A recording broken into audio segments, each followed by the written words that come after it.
ఈ డయాగ్రామ్ ఏదైతే ఉందో ఈ డయాగ్రామ్ ఒక చాలా చాలా ఛాలెంజింగ్ డయాగ్రాము. ఈ డయాగ్రామ్ మీద మల్టిపుల్ టైప్స్ ఆఫ్ క్వశ్చన్స్ మనకి అరైజ్ అవుతాయి. వాటన్నిటినీ డీలింగ్ ఎలాగో వన్ బై వన్ మనం ఇప్పుడు ఒకసారి just general discussion about any kind of question that ఆ డయాగ్రామ్ మీద నుంచి జనరేట్ అయ్యేటటువంటి క్వశ్చన్స్, డిఫరెంట్ కైండ్స్ ఆఫ్ క్వశ్చన్స్ని ఇప్పుడు నేను డీల్ చేస్తాను. ఒక్కొక్కటి తాపీగా ఎక్స్ప్లెయిన్ చేస్తాను. అవి అలాగా మైండ్లో సింక్ చేసుకొని జాగ్రత్తగా అప్లికేషన్ పార్ట్ మీరు చూసుకోండి. Only explanation will be taken care of.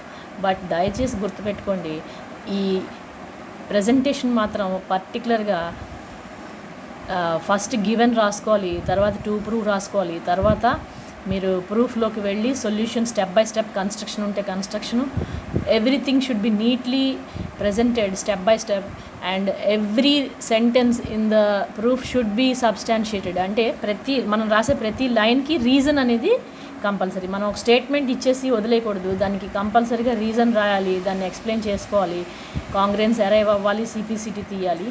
So this is the scenario.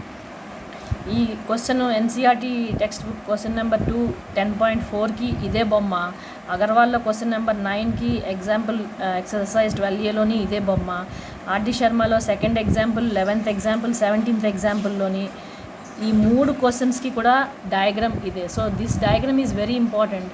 ఇదే డయాగ్రామ్లోంచి చాలా ప్రూఫ్లు కూడా అడుగుతాడు. కార్డ్స్ ఈక్వల్ అంటాడు, కార్డ్స్ పెర్పెండిక్యులర్ అని ప్రూవ్ చేయమంటాడు, కార్డ్స్ ఈక్వల్ అని ప్రూవ్ చేయమంటాడు, సెగ్మెంట్స్ ఈక్వల్ అని ప్రూవ్ చేయమంటాడు. అవన్నీ ఇప్పుడు నేను ఎక్స్ప్లెయిన్ చేస్తాను one by one. So question number 2 deal చేస్తాను. If 2 chords of a circle intersect with in the circle, intersect అంటే రెండు కలిసి సర్కిల్ లోపలే, prove the segments of one chord are equal to the corresponding segments of the other chord. ఇక్కడ క్వశ్చన్లో ఏమడుగుతున్నాడంటే A B C D అనే 2 cards ఉన్నాయి, దానిలో సెగ్మెంట్స్ ఇదో ముక్క ఇదో ముక్క ఇదో ముక్క, సిమిలర్గా ఇందులో కూడా ఉన్నాయి. అయితే వాడి క్వశ్చన్ ఏంటి అంటే సెగ్మెంట్స్ని ఈక్వల్గా ప్రూవ్ చేయమంటున్నాడు. మనకి తెలుసు సెంటర్ నుంచి పర్పెండిక్యులర్ డ్రాప్ అయితే ఇది కన్స్ట్రక్షన్ ద్వారా చేసాం, పర్పెండిక్యులర్ ఇది వాడేమీ ఇవ్వలేదు, పర్పెండిక్యులర్ డ్రాప్ చేస్తే అది కరెక్ట్గా సెంటర్ ఓ నుంచి ఆ కార్డ్ని బైసెక్ట్ చేస్తుంది. So OM is perpendicular to AB, అలాగే ON is perpendicular to CD, ఇది మనకి తెలుసు. And bisects the chord. So మనకి first proof AM is equal to MB తెలుసు, అలాగే CN is equal to ND తెలుసు. ఇదొక పార్ట్. ఈ సెగ్మెంట్స్ గురించి మనం డిస్కషన్ ఏమీ లేదు, ఎందుకంటే ఆల్రెడీ మనకి తెలుసు ఈ సెగ్మెంట్స్ గురించి. ఇప్పుడు వాడు ఇంకేంటి అడుగుతున్నాడు అంటే ఏఎక్స్ సిఎక్స్ ఈక్వల్గా చూపించమంటున్నాడు. సో టు ప్రూవ్ ఈ లెక్కకి ఏంటి అంటే ముందు లెక్కని అర్థం చేసుకున్నాకనే మనం లెక్క చేసే ప్రయత్నం చేయాలి. టు ప్రూవ్లోనేంటి AX is equal to CX అనేది ఫస్ట్ చూపించాలి, అలాగే బ్యాలెన్స్ ఉంది కదా బిఎక్స్, ఇక్కడ డిఎక్స్ ఉంది, అవి కూడా మనం BX is equal to DX అని కూడా మనం ప్రూవ్ చేయాలి. సో ఈ క్వశ్చన్కి మనం చేయాల్సింది ఏంటి అంటే 2 ప్రూఫ్లు వీటిలోంచి తీయాలి.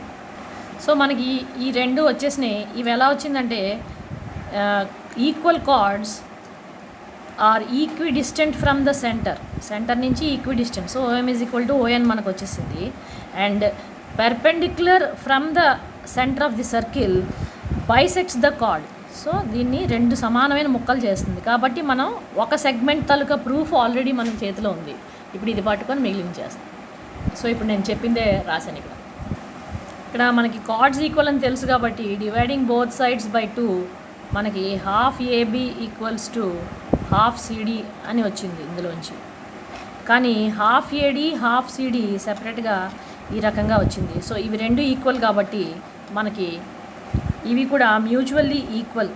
This equals to this, this equals to this, and both are equal to this and both are equal to this. Therefore AM is equal to CN అని నేను రాయొచ్చు, ఎంబి ఈక్వల్స్ టు ఎన్డి అని కూడా నేను రాయొచ్చు. ఇక్కడ మనం పెద్దగా విశేషం ఏం చెప్పలేదు. ఏబి ఈక్వల్స్ టు సిడి అంటే 10 ఈక్వల్స్ టు 10 అని అర్థం. M and N are mid points కాబట్టి AM is equal to CN అని చెప్పాను ఇక్కడ, విచ్ ఈజ్ 5 ఈక్వల్స్ టు 5 అని చెప్తున్నాను. మళ్ళీ ఎంబి ఈక్వల్స్ టు ఎన్డి అని చెప్పాను, మళ్ళీ మిగతా 5 ఈక్వల్స్ టు 5 అని కూడా ఇక్కడ చెప్తున్నాను. అంతకన్నా ఇంకేం లేదు. No complication. ఇప్పుడు నేను ఈ బిట్ని ఇక్కడ ఎన్లార్జ్ చేసి ఓఎక్స్ని జాయిన్ చేశాను, అదే మళ్ళీ ఇక్కడ వేసాను. ఇక్కడ కార్డ్ ప్రాపర్టీ చెప్పుకున్నాము, పర్పెండిక్యులర్గా ఫాలో అవుతుందని and equidistant from the centre. So OM is equal to ON by chord properties ఇవి రెండు కూడా. సో ఈ angle 90 perpendicular from centre of circle and this is equidistant. లేకపోతే మిగిలింది OX is equal to OX. therefore side included angle and side congruence. sorry right angle, hypotenuse and the side. so RHS ఇక్కడ అసలు ఇలా రానే రాదు, because ASS congruence అనేది లేనే లేదు, సారీ. సో RHS కాంగ్రియన్స్ ద్వారా ఈ రెండు ట్రయాంగిల్స్కి మనం కాంగ్రియన్సీ తీసాము. ఇందులో నుంచి మనకేమో OM MX is equal to NX అనేది అప్టైన్ అయింది. సో మన third equation is MX is equal to NX. So ఈ సెగ్మెంట్ ఇప్పుడు మనం ప్రూవ్ చేసాం. ఇందాక ఈ సెగ్మెంట్ ఆల్రెడీ ప్రూవ్డ్, ఇప్పుడు మళ్ళీ ఈ సెగ్మెంట్ ప్రూవ్ చేసాం.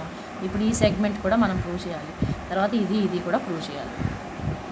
ఈ బొమ్మ ప్రాబ్లమ్స్ అన్నిటికీ కూడా కాంగ్రుయెన్సీ అనేది వీటన్నిటికీ కామన్ ఇది.